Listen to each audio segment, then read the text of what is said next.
Friends, my name is Husnain Ali and you are watching my YouTube channel art and creativity. So आज की इस video में जिस topic पर हम बात करेंगे वो है conversational Maxim's bye Paul Grice. और उसके साथ साथ हम एक और टॉपिक को भी डिस्कस करेंगे जिसका नाम है relevance theory by Dan Sperber and Wilson. तो उम्मीद करता हूँ आपको ये वीडियो बहुत ज़्यादा हेल्पफुल रहेगी। मेरी वीडियो को एंड तक देखिएगा। तो चलिए वीडियो को स्टार्ट करते हैं। तो जैसे कि हमारे रिस्पेक्टेड सर ने बताया कि इस टॉपिक को 4 स्टेप्स में हल करना है। सबसे पहले हमने इंट्रोडक्शन देना है पाउल ग्रेशियन का, ठीक है। उसके बाद हमने मैगजीन्स को एक्सप्लेन करना है। उसके बाद हमने रेलेवेंस थ्योरी को एक्सप्लेन करना है और उसके बाद हमने इंटरफेरेंस और कॉन्टेक्स्ट के बारे में बताना है। तो चलें वीडियो को स्टार्ट करते हैं। कन्वर्सेशनल मैक्सिम, सबसे पहले इसके अंदर इंट्रोडक्शन की बात करेंगे। Gricean maxims was introduced by Paul Grice. According to Paul Grice, for a discourse to be successful, to be true, it may be right or wrong, there are 4 principles of communication। कोई भी discourse है, हमने देखना है कि वो successful है, true है, ठीक है, नहीं, तो उसके लिए 4 प्रिंसिपल्स होते हैं। कौन कौन से प्रिंसिपल्स हैं? Maxim's of quality, Maxim's of quantity, Maxim's of relation, Maxim's of manner. Maxim's का मतलब ही प्रिंसिपल होता है। तो ये 4 प्रिंसिपल्स हैं। तो अब हम इन 4 मैगजीन्स को एक्सप्लेन करेंगे, लेकिन उससे पहले हम बात करेंगे कोऑपरेटिव प्रिंसिपल की। कोऑपरेटिव प्रिंसिपल में हमने क्या बताना है? हमने ये बताना है कि जो स्पीकर होता है, फ़र्ज़ करें 2 लोग हैं, एक स्पीकर है, एक रिसीवर है। तो जो स्पीकर है वो ये नोट करेगा या वो सोचेगा कि जो रिसीवर है वो मेरी बात को ऑनेस्ट होकर सुनेगा या नहीं, मेरे साथ कोऑपरेट करेगा या नहीं, हम्बल बिहेव करेगा या नहीं, लॉयल है या नहीं, ट्रू है या नहीं। तो वो ये सारी चीज़ें सोचेगा। हमने यही चीज़ें कोऑपरेटिव प्रिंसिपल में बतानी है। और जो प्रिंसिपल हैं कोऑपरेटिव प्रिंसिपल, कौन कौन से हैं? वही जो हमने पहले, Maxim's of quality, Maxim's of quantity, Maxim's of relation, Maxim's of manner. तो इन चारों को एक्सप्लेन करेंगे। सबसे पहले बात करते हैं मैक्सिम्स ऑफ क्वालिटी के बारे में। तो मैक्सिम्स ऑफ क्वालिटी में ये आता है कि अकॉर्डिंग टू पाउल ग्राइस, वो ये कहते हैं कि जब भी कोई स्पीकर बात करता है तो उसकी बात अथेंटिक होनी चाहिए, लॉजिक पर बेस होनी चाहिए, एविडेंस होना चाहिए, ट्रू होनी चाहिए और उसकी बात अंडरस्टैंडेबल होनी चाहिए, एक्यूरेट होनी चाहिए। इसकी एग्जांपल देखते हैं मैक्सिम्स ऑफ क्वालिटी की। फर्ज करें 2 लोग हैं, एक का नाम है असलम, दूसरे का नाम है अकरम। तो असलम अकरम से पूछता है कि तुम्हारी एज क्या है, how old are you.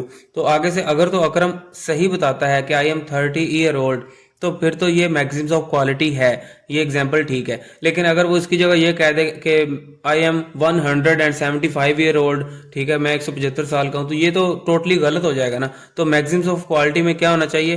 True होना चाहिए, लॉजिक होना चाहिए, एविडेंस होना चाहिए। नेक्स्ट बात करते हैं मैक्सिम्स ऑफ क्वांटिटी की। बात करते हैं मैक्सिम्स ऑफ क्वांटिटी के बारे में। तो मैक्सिम्स ऑफ क्वांटिटी में हमने ये बताना है कि जब स्पीकर कोई भी बात करता है तो हो सकता है वो कम वर्ड्स का यूज़ करता हो, उसके वर्ड्स बहुत ही कम हो, लेकिन वो अपना प्रॉपर मीनिंग ज़रूर देगा, वो अपना पूरा मीनिंग जो है वो कन्वे कर देगा रिसीवर तक। तो इसे हम मैक्सिम्स ऑफ क्वांटिटी कहते हैं। इसकी एग्जांपल ये है कि फॉर एग्जांपल अगर किसी शख्स ने पूछा विच इज़ योर सिटी, और आगे वाले ने अपने शहर का नाम सिर्फ आंस में दिया, दीपालपुर, ठीक है, तो ये टू दी पॉइंट उसने आंस भी दे दिया और उसने अपना मीनिंग भी प्रॉपर कन्वे कर दिया। लेकिन अगर इसी की जगह ये जो एग्जांपल दीपालपुर या कोई भी सिटी की है, ये आपकी मैक्सिम्स ऑफ क्वांटिटी की एग्जांपल है। अगर कोई कहे near to Sahiwal, near to Okara या इनसाइड पंजाब, तो वो एक्यूरेट नहीं होगा, वो मैक्सिम्स ऑफ क्वांटिटी नहीं होगा। अब बात करते हैं मैक्सिम्स ऑफ रिलेशन की। तो मैक्सिम्स ऑफ रिलेशन में हमने ये बताना है कि कोई भी बात जब हमसे कोई पूछी जाती है या हम किसी टॉपिक के बारे में बात कर रहे हैं तो हमने उसी टॉपिक के रिलेटेड बात करनी है, उससे हट के बात नहीं करनी।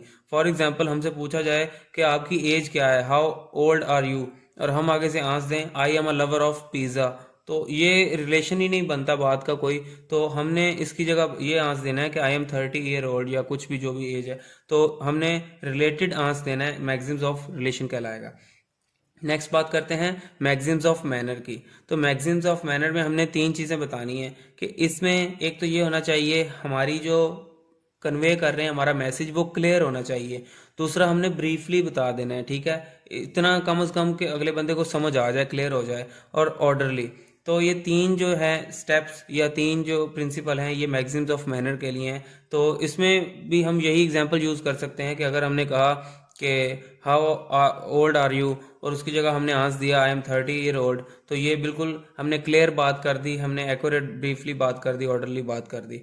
तो अब बात करते हैं रेलिवेंस थ्योरी के बारे में। रेलिवेंस थ्योरी 2 लिंग्विस्ट ने दी थी, डैन स्पर्बर एंड विल्सन। ये 2 लिंग्विस्ट थे, इन्होंने इंस्पायर होके फ्रॉम पाउल ग्राइस, जो हमने पहले 4 मैगजीन्स पढ़े हैं, उनके जो राइटर या जो जिन्होंने वो प्रेजेंट किया था, इंट्रोड्यूस किया था, पाउल ग्राइस, उनसे इंस्पायर होकर इन्होंने रेलिवेंस थ्योरी पेश की थी। और रेलिवेंस थ्योरी में इन्होंने ये बताया है कि जो 3 मेथड्स होते हैं, यानी कि एक तो जो रिसीवर बात करना चाहता है, जिसे हम इनकोडिंग कहते हैं, जो उसके थॉट्स होते हैं वो उसको वर्ड्स में कन्वर्ट करता है, तो वो इनकोडिंग होता है। फिर जो अपनी बात को कन्वे करता है या ट्रांसफ़र करता है, वो ट्रांसफ़र कहलाता है। और जो रिसीव करता है रिसीवर और उससे अंडरस्टैंड करता है, उसे डिकोडिंग कहते हैं। तो मतलब इनकोडिंग, ट्रांसफ़र, डिकोडिंग, इन 3 मेथड्स के अलावा रेलिवेंस थ्योरी में ये बताया गया कि इन 3 मेथड्स के अलावा 2 मेथड्स और भी होते हैं, इंटरफेरेंस एंड कॉन्टेक्स्ट, जिससे हम कम्युनिकेशन प्रोसेस में यूज़ करते हैं जिनको। ठीक है, तो रेलिवेंस थ्योरी में हम इसकी डेफिनेशन देख लेते हैं। रेलिवेंस थ्योरी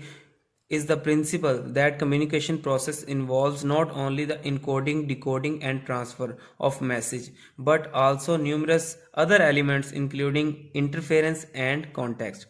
तो इसमें आगे बताया गया है कि जो प्रिंसिपल ऑफ रेलिवेंस है, ये रेलिवेंस थ्योरी का दूसरा नाम है, प्रिंसिपल ऑफ रेलिवेंस। तो इसके अंदर हम देखते हैं पहले इंटरफेरेंस क्या होता है। It is just like a conclusion, ये जस्ट लाइक कंक्लूजन की तरह होता है। फॉर एग्जांपल हम किसी एविडेंस या किसी लॉजिक की मदद से इस कंक्लूजन तक पहुंच जाते हैं। फॉर एग्जांपल अगर हम कहते हैं कि आई एम टायर्ड, मैं थक चुका हूं, तो इसका मीनिंग जो है, इसका कंक्लूजन ये होगा कि हमें रेस्ट की ज़रूरत है। नेक्स्ट अब बात करते हैं कॉन्टेक्स्ट की। तो कॉन्टेक्स्ट दूसरा एलिमेंट है, इसमें ये बताना है कि कॉन्टेक्स्ट रेफर्स टू बैकग्राउंड और detail surrounding for an event that occur in literature. कि कोई भी बात, यानी कि हम कर रहे हैं कोई भी बात, तो जो उसका लिटरल मीनिंग है वो कॉन्टेक्स्ट नहीं होगा, वो टेक्स्ट होगा। और जो उसका बिहाइंड द टेक्स्ट मीनिंग होगा, यानी कि जो मीनिंग हम समझेंगे, अंडरस्टैंड करेंगे, वो कॉन्टेक्स्ट कहलाएगा।